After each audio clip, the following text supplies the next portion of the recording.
आज के भारत को इस सवाल की नजर से देखिए, यह एक भारत है या एक तरफा भारत है, सबका भारत है या एक तरफा भारत है। साथ ही जानते हैं सवाल आज ये भी है, हिंदुस्तान में हिंदू ही रिफ्यूजी है, मुझे लग रहा है हिंदू ही रिफ्यूजी है, बाकी सब परमानेंट है। हिंदू रिफ्यूजी है क्या देश में?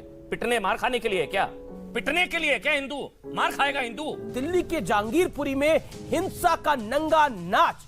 हनुमान जयंती पर जो शोभा यात्रा निकली थी उसमें बालिग लड़कों के साथ साथ नाबालिग बच्चे भी हैं जिनके हाथ में हथियार हैं। आप पिस्तौल से लेकर तलवार तक देख सकते हैं। आखिर तलवार, चाकू, देशी कट्टे और डंडे के साथ शोभा यात्रा क्यों निकाली गई? मैं पूछना चाहती हूँ, वीडियो देखें अगर आपने तो कहां से ये आपको लग रहा है कि तलवारें हिंदुओं के हाथों में थी?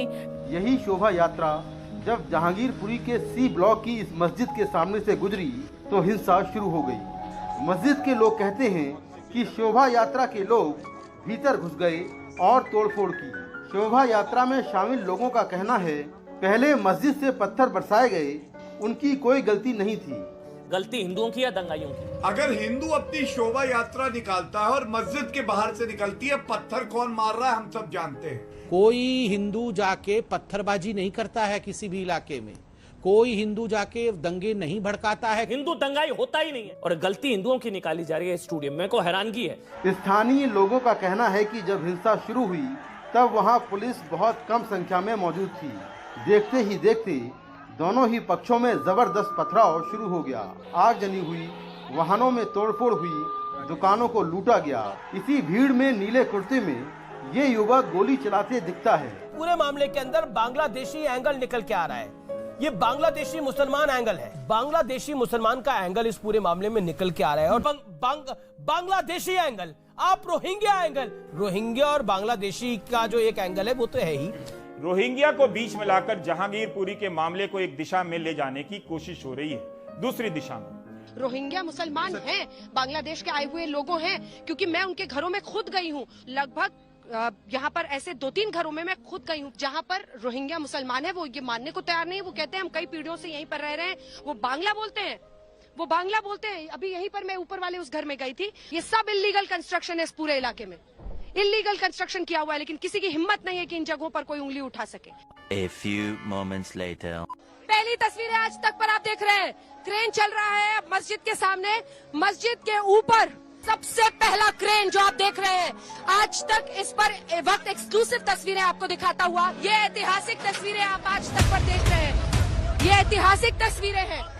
इस दिल्ली की आधी से अधिक आबादी जो झुग्गियों, बस्तियों और अवैध कॉलोनियों में रहती है, क्या उसे नहीं मालूम कि उसके लिए डिमोलिशन का क्या मतलब है?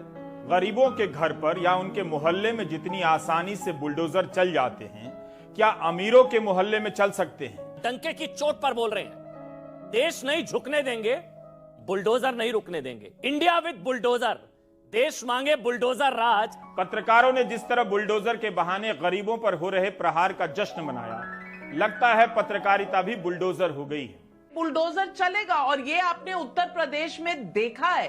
उत्तर प्रदेश का योगी मॉडल, जिसे मध्य प्रदेश के मामा ने भी अपनाया और अब इसी मॉडल को पूरे देश में लागू करने की कोशिश की जा रही है। बुलडोजर से लोगों को कानून समझाया जा रहा है, लोग समझ रहे हैं और मैंडेट मिल रहा है। आप इसकी खिलाफत कैसे कर सकते हैं? क्या बुलडोजर एक तरफा भारत का नया प्रतीक है? कुछ बीजेपी नेताओं ने जेसीबी को जिहाद कंट्रोल बोर्ड तक बता दिया। जेसीबी यानी जिहाद कंट्रोल बोर्ड। मजहब और राजनीति के रंग से बुलडोजर का स्वागत करने वाले आज उन लाखों लोगों से खुद को अलग कर रहे हैं जिन बस्तियों से निकलकर उनके घरों, दफ्तरों और दुकानों में काम करने वाले आते हैं। जिनसे आपका काम चलता है, उन्हीं के घर पर बुलडोजर आतंक बनकर नाचने लगे और उसे देखकर जब आप नाचने लगे तो एक छोटी सी पर्ची पर लिखकर पर्स में रख लीजिए कि आप इंसान नहीं रहे। मतलब ना हिंदू ना मुसलमान, सिर्फ अवैध निर्माण देखा गया। जो आज के एक्शन से फील आई वो यही है। 2019 में अदालत ने अजय माकन बनाम भारतीय संघ के केस में विस्तृत फैसला दिया है, जिसमें कहा है कि हटाने से पहले प्रभावितों को अपना पक्ष रखने का अवसर दिया जाएगा। सभी प्रभावित लोगों को नोटिस जारी करना होगा जो पर्याप्त हो और तर्क संगत हो। सवालों में दूसरा पक्ष भी है जो बुलडोजर के एक्शन पर मजहबी डिस्काउंट मांगने के लिए खुलकर मैदान में आ गया है, जो शायद ये भी चाहता है कि अगर अतिक्रमण हुआ भी है तो उसे तोड़ने के लिए बाकायदा एक जनमत संग्रह कराया जाए, जनमत कराया जाए, शुभ मुहूर्त निकाला जाए, विशेष मुहूर्त निकाला जाए तो अतिक्रमण करने वालों को जो सूट करता हो। ऐसा तो आप कभी नहीं चाहेंगे, ये तो बिल्कुल भी नहीं कि जिन लोगों ने बिना अनुमति के यात्रा निकाली, देसी कट्टे और तलवार लहराए, उन्हें पकड़कर उनके घरों को तो नहीं तोड़ा जा रहा है, बल्कि उनके घरों को भी नहीं तोड़ा जाना चाहिए। लेकिन क्या सबके लिए एक समान पैमाना अपनाया जा रहा है? क्या संविधान के नाम पर विपक्ष ने बुलडोजर का धर्म देखा है? तो ये धार्मिक चश्मा सर आप उतारिए, मैंने हिंदू मुसलमान नहीं किया। बुलडोजर का धर्म नहीं है सर, जेसीबी का धर्म नहीं है। धर्म न पूछो बुलडोजर का, धर्म ना पूछो बुलडोजर क्या, ये भी आज हम सवाल पूछेंगे। हिंदी मीडियम के युवाओं को तय करना है कि उन्हें अपने बुजुर्गों से कैसा भारत चाहिए, सबका भारत या एक तरफा Bharat. What you have to say? बेहतर है अंग्रेजी सीख लीजिए और ब्रेक ले लीजिए।